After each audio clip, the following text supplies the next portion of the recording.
कन्याकुमारी न केवल एक तीर्थ स्थान है बल्कि देशी विदेशी सैलानियों का एक बड़ा पर्यटन स्थल भी है। भारत के जो दक्षिण बिंदु मतलब साउथ का लास्ट पॉइंट है ये कन्याकुमारी, ना केवल एक तीर्थ स्थान है, ना कि ये एक तीर्थ स्थान मतलब जहाँ पे तीर्थ यात्री आते हैं ये तीर्थ करने के लिए, पर्यटन स्थान जो पवित्र होली प्लेस होते हैं, न केवल ये तीर्थ स्थान है बल्कि ये देश विदेश से भी बहुत सारे ट्रैवलर्स, बहुत सारे सैलानियाँ मतलब बहुत सारे ये सैलानियाँ ट्रैवलर्स लोग आते हैं यहाँ पे। पर्यटन के दृष्टि से भी ये कन्याकुमारी एक पर्यटन स्थल है बोल के लिखा गया है। देश के मानचित्र के अंतिम छोर पर स्थित होने के कारण अधिकांश लोग इसे देखने की इच्छा रखते हैं। भारत का ये जो अंतिम मानचित्र जो इंडिया मैप के जो लास्ट पॉइंट है ये कन्याकुमारी, इसीलिए सब लोग ज़्यादातर लोग ये कन्याकुमारी देखने के लिए आते हैं, देश विदेश से बहुत सारे लोग। हिंद महासागर, बंगाल की खाड़ी तथा अरब सागर के मिलन बिंदु पर स्थित इस नगर के लिए देश के अन्य भागों में वैसे तो अनेक रेलगाड़ियां हैं, किंतु हिमगिरी एक्सप्रेस देश की सबसे अधिक लंबी दूरी तय करने वाली एक्सप्रेस गाड़ी है। हिंद महासागर, बंगाल की खाड़ी और अरब सागर। हिंद महासागर यानी कि इंडियन ओशन, बंगाल की खाड़ी यानी कि बे ऑफ बंगाल और अरब सागर यानी कि ये अरब सी, जो अरबियन सी, इस के मिलन बिंदु, इस तीनों महासागर के मिलन बिंदु मतलब जहाँ पे मिले हैं ये तीन महासागर, वहाँ पे ये स्थित है कन्याकुमारी। अन्य भागों से वैसे तो अनेक रेलगाड़ियाँ मतलब बहुत सारे रेलगाड़ियाँ यहाँ पे आते हैं कन्याकुमारी के लिए, लेकिन जो हिमगिरी मतलब हिमालय से भी स्टार्ट होकर हिमालयन एक्सप्रेस यहाँ पे देश के सबसे अधिक लंबी, हिमालय से स्टार्ट होकर हिमालय नॉर्थ इंडिया से स्टार्ट होकर साउथ इंडिया, ये सबसे बड़ा और लॉन्गेस्ट एक्सप्रेस गाड़ी है जो नॉर्थ इंडिया स्टार्टिंग से होके यहाँ पे साउथ इंडिया के लास्ट तक जो अंतिम ये जो दक्षिण भारत के अंतिम बिंदु तक वो आ रहा है, वो है सबसे लंबी दूरी पर लॉन्गेस्ट डिस्टेंस तय करने वाला ये एक्सप्रेस गाड़ी है। तमिलनाडु प्रांत में स्थित कन्याकुमारी के दूरी केरल को राजधानी तिरुवनंतपुरम से 80 किलोमीटर है। मतलब तमिलनाडु के राजधानी ये तमिलनाडु ये जो स्टेट है वहाँ पे ही स्थित है कन्याकुमारी। तो इसकी दूरी केरल का जो कैपिटल है तिरुवनंतपुरम उससे 80 किलोमीटर डिस्टेंस में है कन्याकुमारी। कोंकण रेलवे बन जाने और नई दिल्ली तिरुवनंतपुरम राजधानी, मतलब कोंकण जो गोवा के जो कोंकण से रेलवे बन गया है यहाँ पे कन्याकुमारी आने के लिए, और नई दिल्ली से तिरुवनंतपुरम केरला एक्सप्रेस जो आता है उसमें से शुरू हो जाने से अब यहाँ तक पहुँचने के लिए समय भी काफ़ी बच जा रहा है, मतलब काफ़ी समय का भी बहुत बचत हो जा रहा है।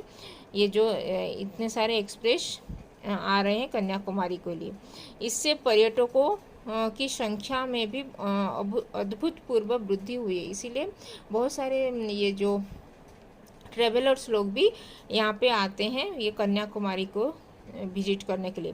वैसे तिरुवनंतपुरम से कन्याकुमारी के लिए अनेक गाड़ियाँ हैं। तिरुवनंतपुरम यानी कि केरला से ये कन्याकुमारी आने के लिए बहुत सारी गाड़ियाँ भी है। ये ट्रांसपोर्ट बहुत सारे रोड ट्रांसपोर्ट भी है, किंतु 15 मिनट के बाद अंतर्जातीय बस सेवाएं भी हैं। 15 मिनट के ये शेड्यूल में भी वो बहुत सारे बसेस भी यहाँ पे आते हैं। रोड ट्रांसपोर्ट से भी बहुत सारे बस अवेलेबल है।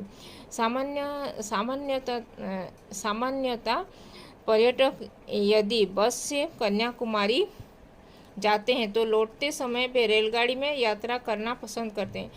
यदि कोई लोग ये बस ट्रांसपोर्ट रोड ट्रांसपोर्ट से आने के टाइम में कन्याकुमारी आते तो जाने के टाइम में वो लोग ये रेल में ट्रेन में यात्रा करना प्रीफर करते हैं, क्योंकि दोनों के मार्ग अलग अलग होने के कारण अनेक प्रकार के प्राकृतिक दृश्यों का देखने का अवसर भी मिल जाता है। इसीलिए वो जो रोड ट्रांसपोर्ट में आते हैं उनको एक सीनरी देखने के लिए मिलता है, और जाने के टाइम में जो ट्रेन में जाते हैं अगर, तो दूसरे ये रूट में जाता है वो ट्रेन, तो इसीलिए उनको दूसरा ये सीनरी भी उनको देखने के लिए, जो उनके वे में जो सीनिक ब्यूटी जो आता है वो लोग भी वो देख पाते हैं। इसीलिए वो आने के टाइम में रोड ट्रांसपोर्ट प्रीफर करते हैं, और जाने के टाइम में ट्रेन में जाना पसंद करते हैं।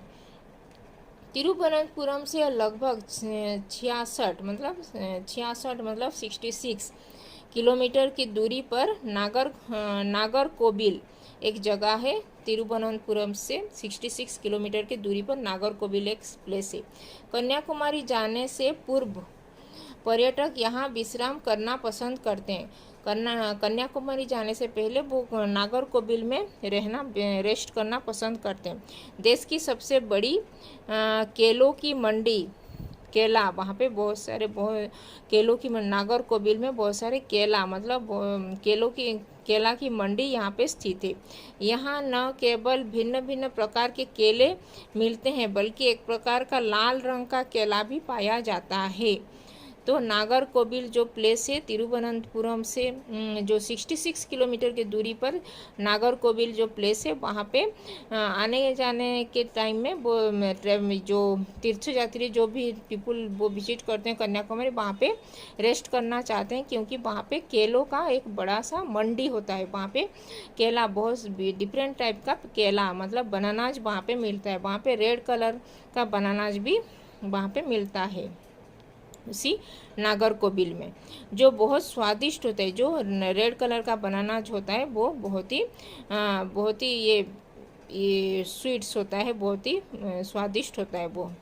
यह नगर बहुत स्वच्छ एवं सुंदर है। जो नागरकोविल है ना, बहुत ही सुंदर स्वच्छ जगह है।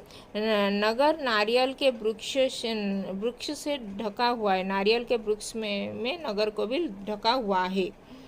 तिरुवनंतपुरम से नागरकोविल की यात्रा बस द्वारा करने पर अंतिम छोर के कुछ किलोमीटर को छोड़कर शेष रास्ते पर सड़क के दोनों साइड में दुकान